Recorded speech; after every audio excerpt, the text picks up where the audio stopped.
Hi, everybody. My name is Christina File. I'm a CIT instructor here at FCC. With me today, so I'll go ahead and read our bio for a moment. So Ron Woerner is an internationally recognized cybersecurity strategist, educator, and Keynote speaker with over 20 years of experience helping organizations secure their most critical assets. As a principal consultant at Forrester Research, he advises Fortune 500 companies and U.S. government agencies on zero trust, AI-driven security, and risk management. Mark has trained thousands of professionals worldwide and delivered hundreds of international presentations, including his TEDx talk, Hackers Wanted, which reframed hacking creative problem-solving skill.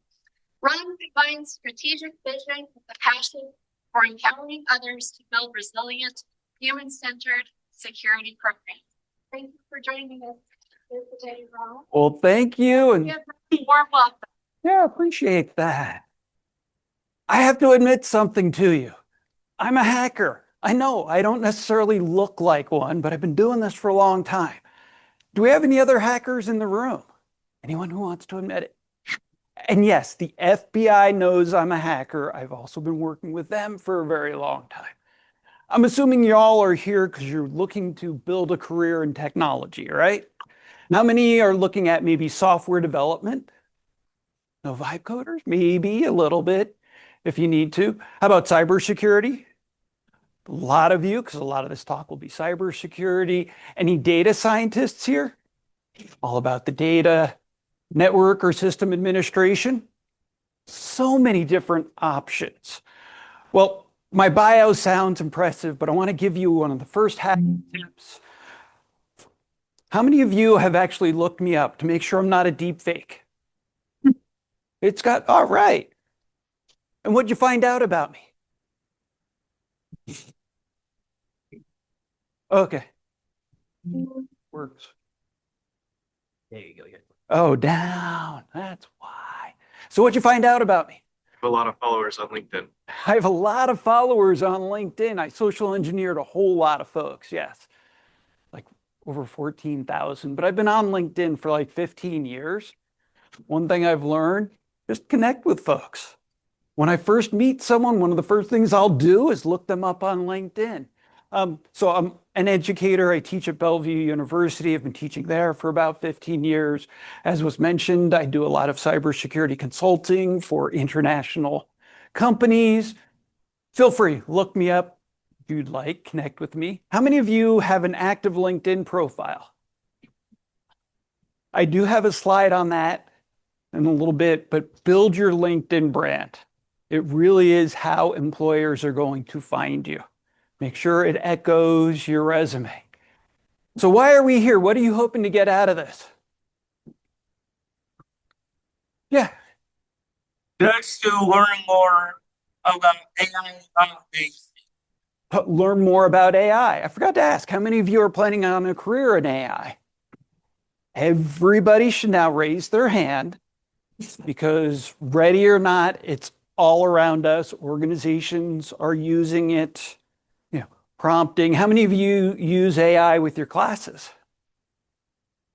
And again, I would have all of you raise your hand. Why? And this is going to make the professors really nervous. At the very least, use it for spell checking, grammar check. Does this make sense? I have no problem with my students doing that. It's a smart way to use AI. We'll talk about that. I'm going to be going really fast. My slides are available up on my GitHub. How many of you have your own GitHub? Any of you ever? A few. Kind of cool to play with, right? I recommend it. It's where I kind of create my portfolio. So if someone's wondering, what have I done? So I do go fast. I'm going to be showing you a few little hacking techniques, ethical use only, by the way. So what are you doing besides taking classes to enhance your technology knowledge? And you can just shout it out. And I know we have some folks online. If you do see comments online, let me know. Yeah. For me, I just exploring around AI and just helping myself learn from it. Exploring. So to me, I admitted I'm a hacker. How would you define a hacker? Any? Yeah. I'm going to go with the young lady in the back. Tries to break through the security of a thing. Yeah, someone who tries to break through the security. That's one definition. Somebody who likes great the most absurd or crazy way possible. Potentially breaking things. Favorite I'm going to go with the gentleman in the back. Who just like knows the ins and outs of computers. So repeat that. So Someone who's like really savvy with the ins and outs of computers. someone who's savvy, enthusiastic about computers. Anybody who likes to figure out how things work. Someone who just likes to figure out how things work. That's actually one of the original definitions of a hacker. Were you going to add anything? Yeah. They said, Finding a unique solution to problems. When we see a problem, we don't just look at it from one angle. We see all the different ways of solving it. And that's exactly what we need today. But a lot of it is just having that curiosity. How does this work? You mentioned about exploring, playing around with AI. You know, I'll use, and people ask, so which LLM do I like to use? I go between, same thing with browsers, use multiple. ChatGPT, Copilot, Gemini, or just a few, of course, Claude, Anthropic. Play with them all. And that's also what we'll be covering. Let's see, are you behaving today? There we go. So what are we talking? We're going to set the stage. Again, I'm going to be going through some of these really fast. Feel free to pull this off of my GitHub. What I want to do too is provide you with lots of resources and tools as you're building your career. So why am I doing this? Because, it's all about me, right?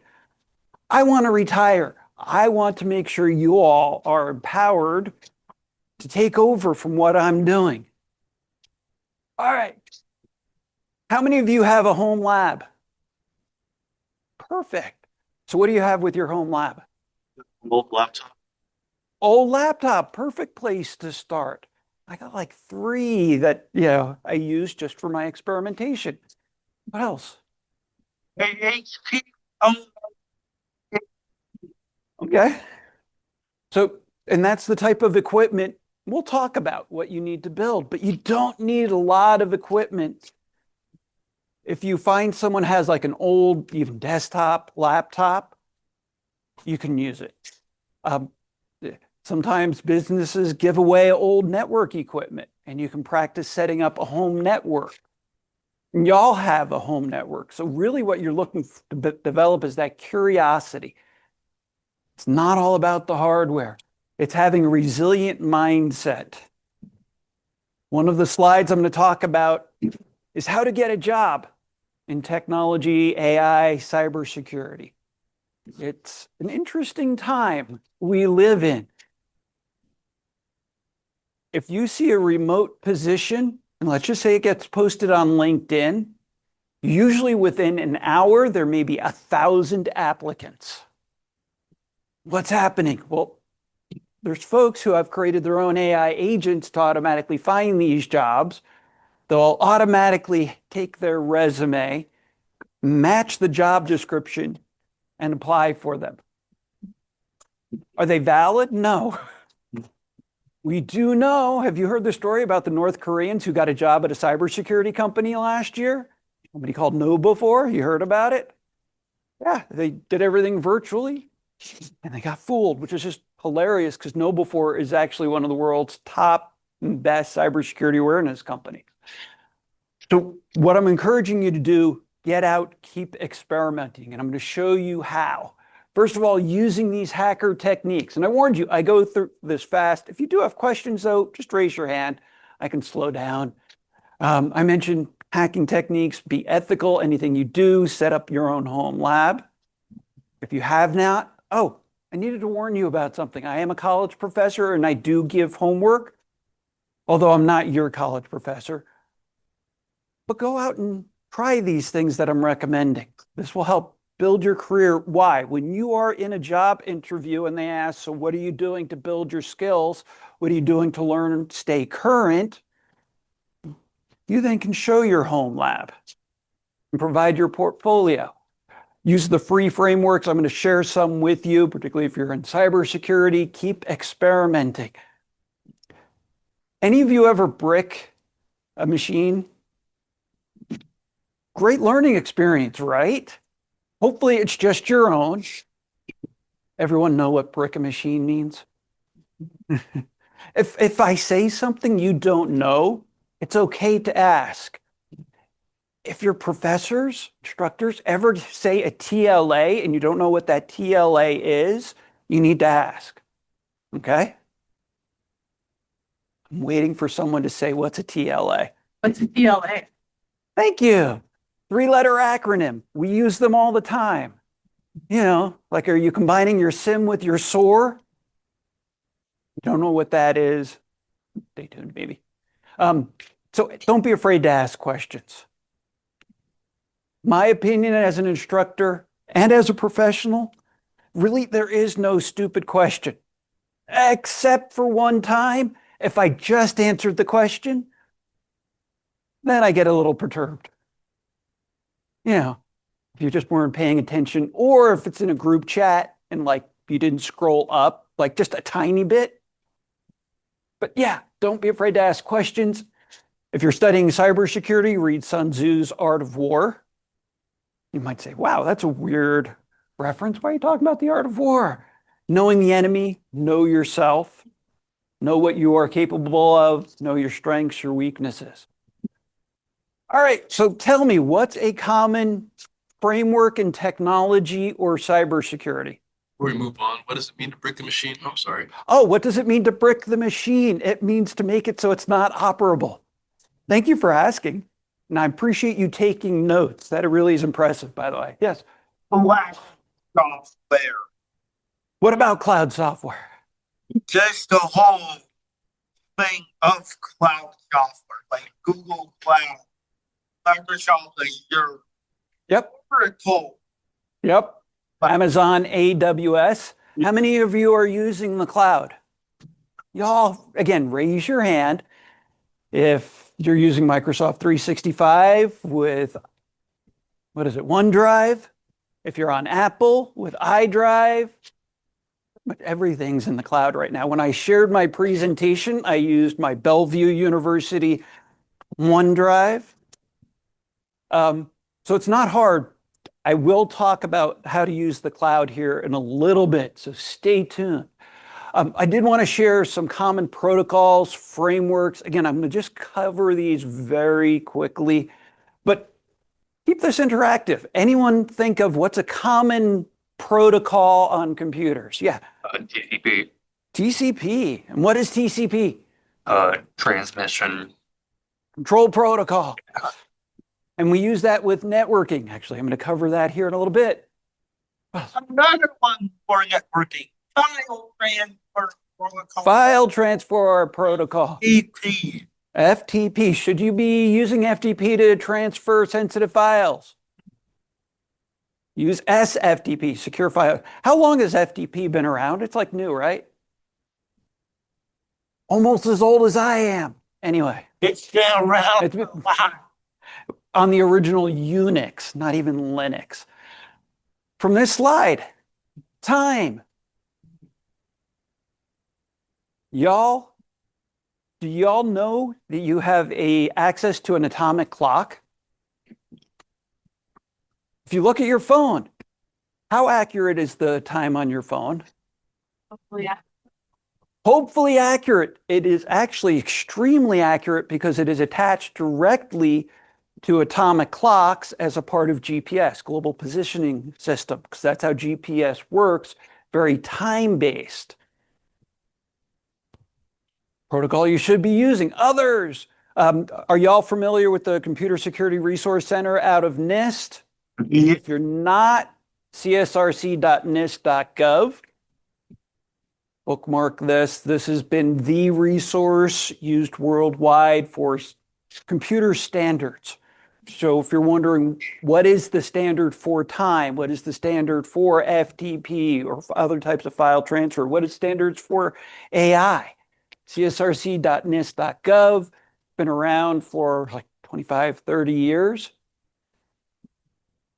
Giving you, for those who are taking notes, you can just look through this. Again, this is just your reference as you're building your library of resources. Ooh.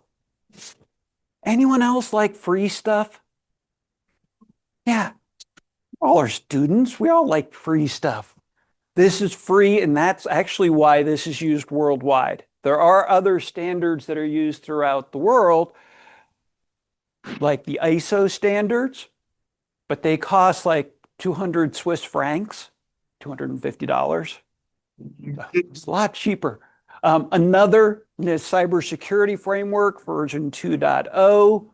Organizations, again, use this worldwide. If someone asked you the difference between a cybersecurity event and a cybersecurity incident, where do you go for the definitions? NIST, exactly. Right here, NIST glossary. I use that all the time. This just describes cybersecurity framework. PF is the privacy framework, data privacy. Y'all are familiar with Nebraska data privacy law of 2025? No? Don't feel bad? I was in an attorney's office earlier this year, and I said, how are you protecting my data according to the Nebraska Data Privacy Act of 2025? And they went, huh? Which is just a little scary when you're talking to an attorney and teaching attorneys about law. It's like, please. Anyway, so that's the privacy risk management framework. How do we manage risks? These are all free. This is the cybersecurity framework. How about the Center for Internet Security? Any of you using there? This is their top 18, formerly known as the top 20. They also provide benchmarks. So if you're wondering what is the standards we should be using to secure applications or systems, you can go and look at their benchmarks as well, used by companies worldwide. You go to an interview, they very well could ask you, what's your familiarity with the CIS benchmarks? Take a look at this. Look at the first three. And just keep that in mind. We're going to come back to that. By the way, a lot of students, they see this penetration testing. You know, I want to be a pen tester, red teamer, I want to break into things. Notice that it's all the way down at the bottom. We don't start with penetration testing. You got to go through these other steps first. All right, so now let's talk about what else you need to do to build your home lab. We're going to give you some more things, but use what you have in front of you. How many of you have at least 2 computers on you right now? Yeah. Actually, I just have one and I feel almost half naked because I just have my watch. I have my phone over there, but I do also have a laptop, you know, so still within my safety comfort zone of being near my technology.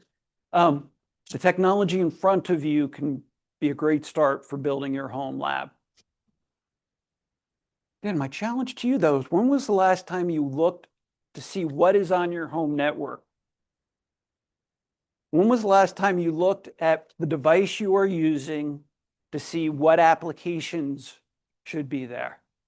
Yes. Mine last night. You did that is great exercise to do.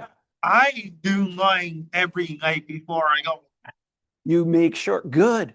because I am constantly doing homework for my classes, so I kind of have that time to do that.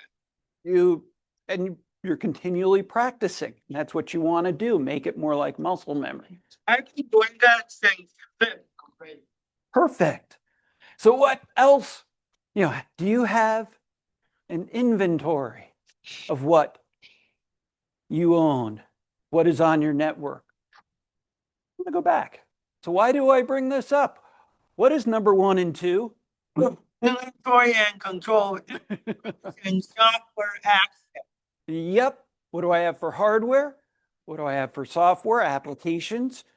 When was the last time you did spring cleaning of the applications you don't need to use? Making sure you're using what's known as least privilege access. And even with AI, we'll need to make sure you do this. So how about your data? Do you know where your most sensitive data is and how it's being stored? This is literally what I do with companies worldwide because they miss these fundamentals. And you can say, well, I'm just interested in learning AI. Well, to use AI, you need to start with this. Why? Well, from computer science, and yes, I do have a computer science background. Anyone familiar with the term GIGO, G-I-G-O? No. Garbage in, garbage out. We see that all the time. AI slop. What causes AI slop? Garbage coming in. So you got to make sure you know what data you're using. So you can go and review these slides, but this is your air quote homework. I'm not going to actually validate you're doing any of this, but the steps you should be taking. I actually pulled this from a talk I gave for a class for Bellevue University last fall. You know, where are you using? Hopefully you're not using passwords anymore. Go to passcodes, passkeys, multi-factor, phishing resistant multi-factor.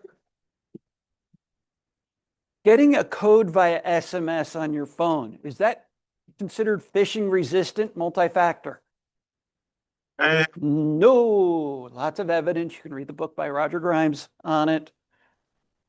So I have banks who still, that's their only way of doing it. Check your backup. Do you have a backup of your homework? Sorry, professor, I can't get my homework in, my computer crashed and I didn't have a backup. Exactly why I use the cloud. Cloud is a perfect place to store.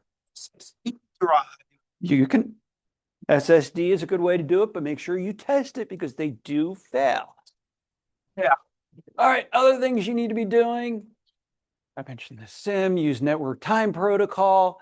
Have you segmented your home network? Like separating your IoT from everything else? True story. So I work for an international research company. One of my colleagues just published a report of malicious actors from Russia and China using cameras to bypass security because the cameras were not built with security in mind. But if you have that segmented, and we'll get into what zero trust is here in a little bit, they get into the camera system, they can't get to the rest of your network. And that could be just your home network. Let's see, any of these others? These are just quick reminders for you.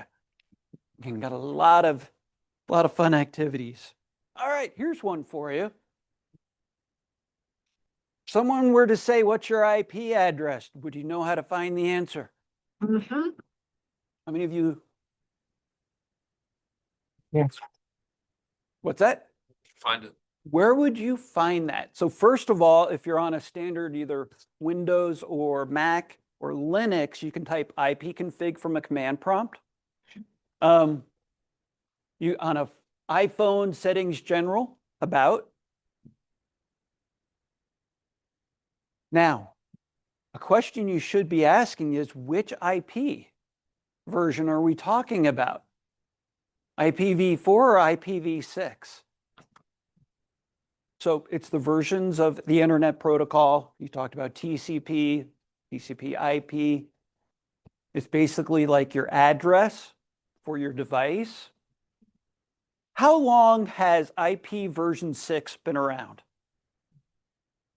Not very Early 2000s. Why are we still using IP version 4? You're gonna not have to change everything. Well, actually, a lot of this is now done automatically. Yeah. But how many of you can read hexadecimal compared to just regular dotted decimal, like an IP? Yeah.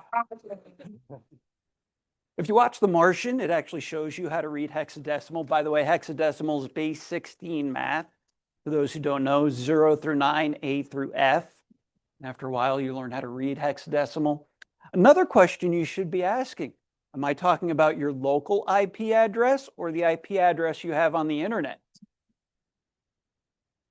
One is publicly facing, one is internally facing. So your internal facing, if we're talking IPv4, it's either going to be a 10 dot address or 192.168. Internal routing only. So what's your IP? How many of you have ever used this tool called Nmap? If you have not, or you have not done it lately, it's free. We like free, right?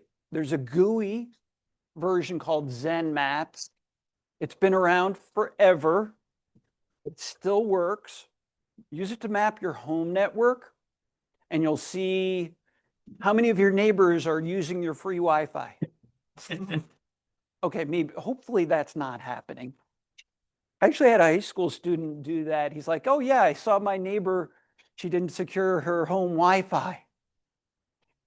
And I'm like, and what are you going to do about it? And actually, he was a good kid. He went over there and he helped her secure it. He was actually helping her babysit her kids too. And I'm like, good, that's what we should be doing. When you find someone who's not as smart as you go help them out. Free tool, what's on your network? How about this one, Wireshark? So what's the TCP IP three-way handshake? You didn't realize there was a quiz with this. Yes. If I remember correct, it is it ends with it being on your computer, and it begins in a certain that Yep. the TCP. So it's a greeting between computers. Like when you meet someone new, what do? Hi, how are you? My name is Gregory. Exactly. And what does the other person then do? Well, hi, Gregory, I'm Ron. How about we talk? Yeah. And then we do. In computer terms, it's called synac, ack. Synchronize, acknowledge, acknowledge. And then what do you do when you're done? Do you just like hang up and ignore them? No, you go goodbye. And what's the computer term for goodbye? Fin. There, you now all know more about computer networking, but it's really that simple. Why I talk about it here with Wireshark, I want to make sure I do it right on time.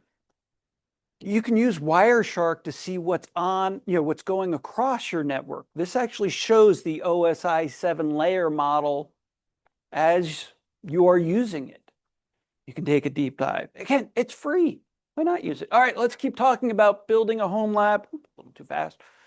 Why do you want a home lab? What's your purpose? I want to experiment creating my own AI agent, and I want to make sure I don't accidentally take the rest of my stuff down. I'm learning more about networking. I want to practice segmenting. Always start with the why. This helps you determine, what am I using it for? I want to learn more about the cloud. All right. And then take old equipment, kind of already talked about this. Check with friends, family, instructors. Are there old computers hanging around? When you get the old computer, you can then make sure you set up the network. Again, separate what you're doing. Maybe you unplug it from the network. You can use static IPs. Yes. Go back to the last slide. One of my teachers at TCA, Ram Hayek, is the king of repurposing old equipment. He even has a Windows XP computer. Very good. It's reconfigured via Linux computer. How much RAM do you need for a Linux? Very low. Yeah, you can do it actually as little as maybe 1 or 2 gig. I mean, I don't know if SCC still does this, but they used to, I think at the end of every semester, like I used to be in the electronics building, and they used to have, like you could get old function generators or oscilloscopes that, I mean, you would, if you want, that you would probably pay a lot of money. You could get them for like $40. I don't know if they still do that. If you're interested, check that out. Perfect idea. What is the university trying to get away with, trying to give away? What is some of the businesses in town? Sometimes they'll just give away. They want to make sure, and they may ask you, to help clean up. So like before you get someone else's old laptop, I would make sure I completely scrub any drives that were in there, make sure it's completely clean, because I don't want any remnants. I don't want any of the person's personal information who had it before. Other things, using Linux. How many of you have played with Linux? We'll talk about Linux here. Great. A little bit more about me. I actually worked with the gentleman who created Unix at Bell Laboratories. One of my first jobs out of college, because I lived in New Jersey, and that's where Bell Laboratories was located, just down the street from where I grew up, and got to work and meet the guys who created Unix. And of course, Linus Torvalds then took it and created Linux. But using the free tools, I showed you Wireshark, you can use Metasploit, so many free tools. Other things, cloud. You mentioned cloud. You can go and get $200 worth of free Azure time. Big star here, though. What do you need in order to get and use free cloud resources? You still need to put down a credit card. Why? Well, how much time does that $200 get you in cloud time? About 30 minutes. Warning, because I learned this the hard way. I actually was building a class about the cloud. And they're like, oh, just use the free Azure. And I did, and I knew it was going to take me longer, and ended up costing about $500, which of course I charged back to who I was helping. But be careful, free is not always free. Check the dotted lines. And then last, document, document, document. Y'all need to take a writing class and a speech class here, right? Why? Because they like to torture you. No. The ability to write and communicate is critical as a professional. This is not your professor saying it, by the way. Did you pay me to say that? No. One of the most, what's that? Not some popcorn. I get some free popcorn, yes. The ability to write. I've worked with the FBI. One of the top tools they use is a pen. You write everything down. Get used to documenting. Don't let it scare you. I know document is a 4-letter word, but this way you're creating a portfolio. Say you're in a job interview and they ask, well, have you actually set up a home lab? And what have you learned through it? You can then show them, oh yeah, here's my documentation trail. Or if you take part in the capture the flag, any of you ever do a CTF? So CTF's very well-known ways of practicing your cyber skills. As a part of it, you need to have a write-up. Have that as part of your portfolio. I store all of mine on my GitHub. Yes, question, sorry. Yeah, no, it's okay. I'm just interested in video game development, and I was just wondering if GitHub would be useful for like displaying my projects. Yeah, definitely. It's a great way for the community to share. So video game development, let me ask you this. How good is your storytelling skills? Storytelling could use some work. At Bellevue University, I think they still have game studies, and what I learned from the professors doing it, it's not just sitting there playing video games, because I've talked with students about this. It's how do I do the character development, the world building, all of the stuff, the interaction on the back end. And no, AI is not going to solve it all. Yes. And to add on to that, it's also how you actually create and build the game.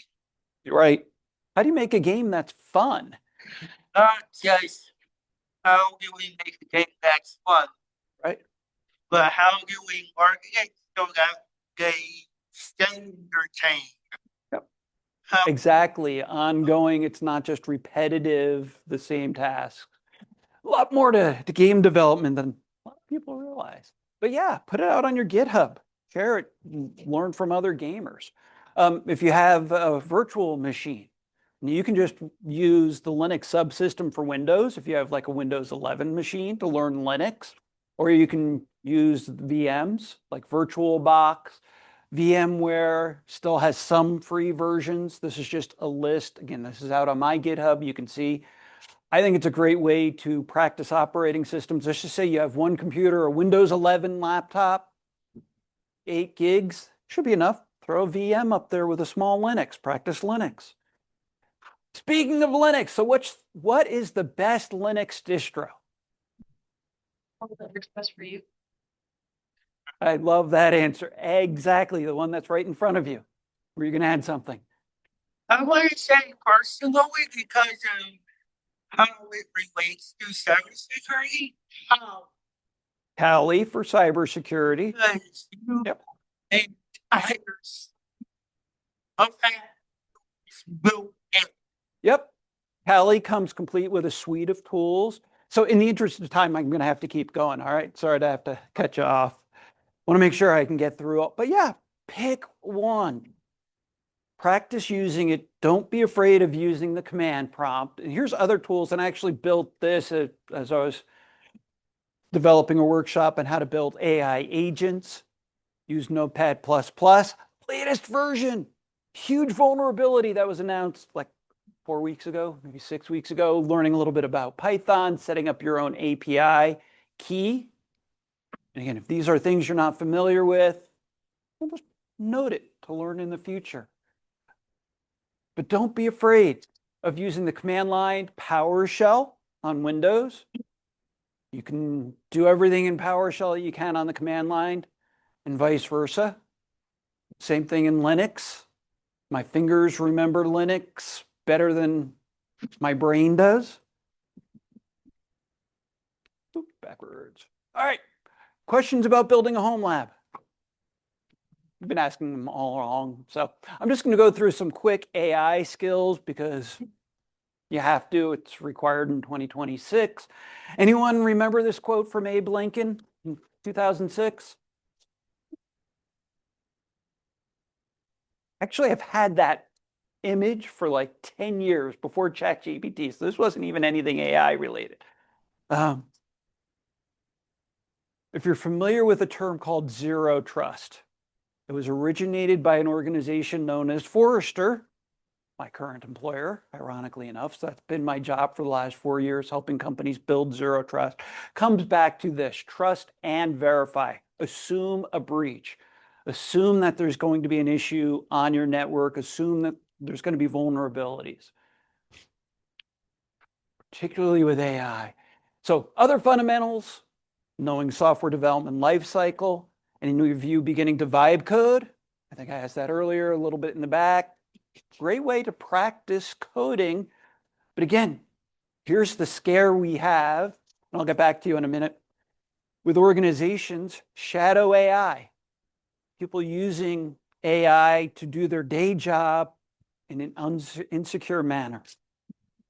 Or they're creating code that has never been checked. Other things, let's see, and I'm just going to quickly go through these. Competencies, knowing fundamentals, how to create a good prompt. Cover that here in a moment. What are some threats? Phishing. Have any of you received a text that seems to be very personal to you, but you have no idea where it's coming from? I mean, phishing email has gotten to be very scary. They're finding other means of trying to separate you from your identity and your money. Knowing where your personal data is, particularly as we go through tax season. So are you protecting your tax files? Who are you using to help you develop your taxes? Other things. So I asked, and I think this was Copilot. Yeah, create an image about AI risks to humans. And it came back with, I'm sorry, Dave, I'm afraid I can't do that. And thank you for getting my joke. 2001, A Space Odyssey. Completely false. I just made that up. But this is what it came back with. Accenture, well-known consulting organization, and this is one of too many stories. The consultants put everything into AI, took the report, and submitted it. Okay, let's be honest.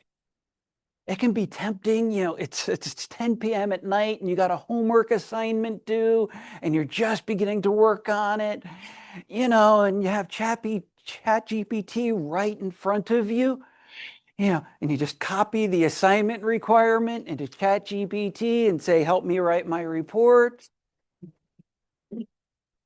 What do you think? Is that cool? Thumbs up, thumbs down. Thank you.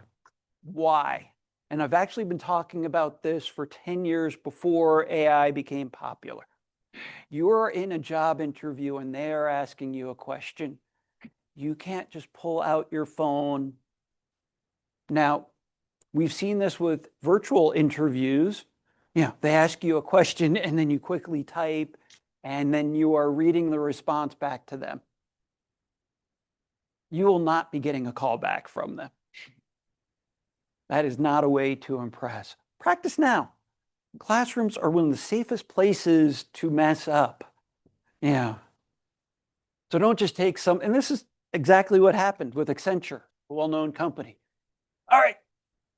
Some of this is philosophical. We mentioned NIST earlier. Have any of you explored their AI risk management framework? You can go check it out. I do have, and again, in the interest of time, I'm not going to go through all of this. This is just as much food for thought. But how do you know what you're seeing is true? Common challenge. And this actually goes back, if you saw my slide earlier, I'm a former US Air Force intelligence officer, meaning I dealt with a lot of very sensitive information, but something I learned as an early 20-year-old, never trust a single data point. So that means, should you trust what I'm telling you? I'm actually really cool if you don't. Verify anything I say. That's that whole trust and verify. I love a good debate. Trust you. And it's nothing personal. If you're like, you know what, Ron, I'm going to double check what you're saying. Like this whole NIST AI risk management, cool, do it. Same thing as we're looking and using computer systems, having that resilience built in. Here's more about the AI risk management framework in interest of time, terms. Again, I'm not going to go through this. Agentic AI, reason why I kept this in here, this is actually from a workshop I did. Do you know the difference between agentic AI and AI agents? Are they the same thing? No. I was at a talk in Omaha last month and they thought they were the same thing. AI or agentic is like the framework. AI agents are like the bots or the actual individual machines. Know the difference between terms, so you'll be able to read this. I mean, it'll be cool. And has anyone experimented with agentic AI, like to automatically look at your whole calendar? We'll get to that. We'll get back to that. Yeah, agentic AI turning all out. Perfect. Keep experimenting. Learn how to create your own AI agents. We're actually taking time where I work. If you're wondering why you're not getting good results, whether just working with people or working with AI, are you asking the right questions? Here's what you need to consider when building an AI prompt. Now, working as a professional, I've learned very few professionals have ever been taught how to create a good AI prompt. Basically, it's how to ask a good question. Let me give you a quick example. So if I were to say, what's the weather? Is that a good question? Where? Whether where? Where? At what time? Exactly. It's very vague. Boy, it's cold today. My friends in LA, this is cold. My friends in Minnesota, this is pretty warm. So If you have prompting tips, again, we're running out of time. So actually did this with I had a client, the National Oceanic and Atmospheric Administration, otherwise known as NOAA, teaching them how to use Google Gemini. And this was something we developed with them. So get back to the fundamentals, ask it, double check my answer, provide your sources. If you don't know where the source information is coming from, you can ask AI. What if you don't know how to create a good prompt? You can actually ask AI, how do I create a better prompt? Have you ever gotten to the point where you're just seeing AI slop and you're trying to get it to be fixed? Like I was creating an image and I just couldn't get the image right. And finally I said, start over. Kind of rude if you do that to a human. Perfectly fine with AI. Okay, so here's a key. Never test in production. What does that mean? So, yes. Never test stuff that's beta or alpha. Wait Well- until it's stable. It has a stable release, then you can test. So I'm mostly correct. It's okay to play with beta and alpha, just not on a production system, not on the rest of your network. What do I mean by this? Again, horror story after horror story, people playing with, what is the Claude bot, etc. You know, I can get my own agent to look at my calendar every morning and automatically, look through all of my schedule and just be my personal assistant. Well, a mom did that hoping to arrange all of her kids' calendars. She had a lot of kids in sports, and it totally dorked everything up. Long story short. So as you're learning, that's why we want to have that test lab. This way, if something breaks, it's not harmful. Anyone familiar with the Morris worm from computer security history back in the 80s? Robert Morris, whose dad worked at Bell Labs, by the way, accidentally created a worm that went across Unix. Well, those days they didn't really have different test environments. So ended up first worm. All right, other things. These are AI and security, deepfake. You can read that book. Again, kind of running out of time. I want to get to the really important part. Oh, here's zero trust. Never trust, always verify, keep your privilege as minimal as possible. Why? If you don't have access to something, you can't be blamed. Simple as that. And your AI agent won't be able to act as you. So building security in, lots of resources. Oh, anyone familiar with MITRE ATT&CK framework? Yes. Good. Are you familiar with MITRE ATLAS? Yes. Atlas is like attack, which is basically threat analysis, but for AI. Free tool, each of these little blue boxes in here, you can drill down to learn more about AI threats. So it's pretty simple, atlas.mitre.org. Learn more. Oops, keep going backwards. Kali has their own AI and GPT. So you mentioned Kali earlier. So if you want to experiment with an OS built around GPT. I want to get into careers. So there's 3 areas you need to build as you're building your career. It takes experience. That's why you want to build your own home lab. You need the education. You're learning how to learn in a safe environment. You may need some certifications, particularly in cybersecurity, like a Security Plus. ISC2 has one called CC, Competent in Cybersecurity. That's only, well, it's free, air quote, $50 fee to just maintain it. All right, other things. Oh, we already talked about what is a hacker. How many of you have a career plan written down? In 3 years, I want to do this. 5 years, maybe you want to be a chief information security officer. Why? I don't know, but they get paid well. Other ways, how to get a job. So you've applied and everyone's ignoring you and you don't get any responses. This is why you want to use LinkedIn as a hacking tool.